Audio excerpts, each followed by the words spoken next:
ទឹកមុខខ្លាមថ្លៃទុនភ្លុនស្រទុនដូចស្រោបក្លាប់ការងារត្រាភ្លឺថ្លាមកវិញក៏ញញឹមស្រងដៃជើងសូមនឹងរៀងរើមើលទៅអត់មានតសំគ្រប់កន្លែងទាំងអង្គសំផស្សសដូចពេជ្រឆ្នៃស្រីក្នុងខែត្បូងខ្មុំដូចផ្កាក្រពុំស្អាតក្រៃប៉ុន្តែបំបែកជាមាននិស័យជាមួយចំណៃតែអ្នកកត់ស្ងួន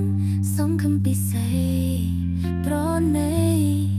ទទួលមេត្រីភាំងក្តីនឹងនួនហាងចិត្តស្មោះបងបានធៀមខ្លួនធៀមថែធូនកាស្បៃរឿងត្បូងខ្មុំ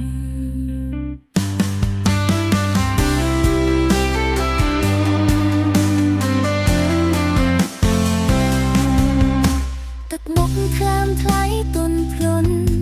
ស្រទុនដូចស្រទប់ការនេត្រាភ្លឺថ្លាមកវិញក៏ញញឹមស្រង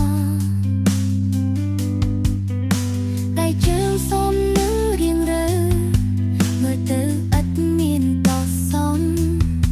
គ្រប់កន្លែងទាំងអង្គសំផងស្រដូចពេជ្រឆ្នៃស្រីក្នុងខែត្បូងខ្មុំដូចផ្កាក្រពុំស្អាតក្រៃ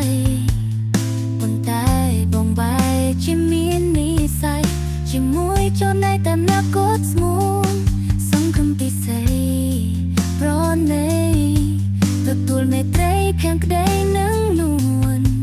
ហាងចិត្តស្មោះបងបានធៀមខ្លួនធៀមថែធូនកាស្បៃរឿងត្បូងខ្មុំ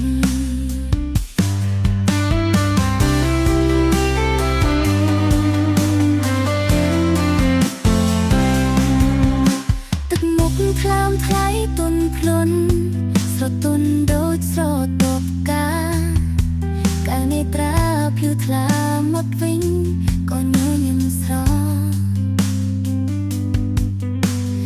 ដៃជើងសូមនឹងរៀងរើមើលទៅអត់មានតសំ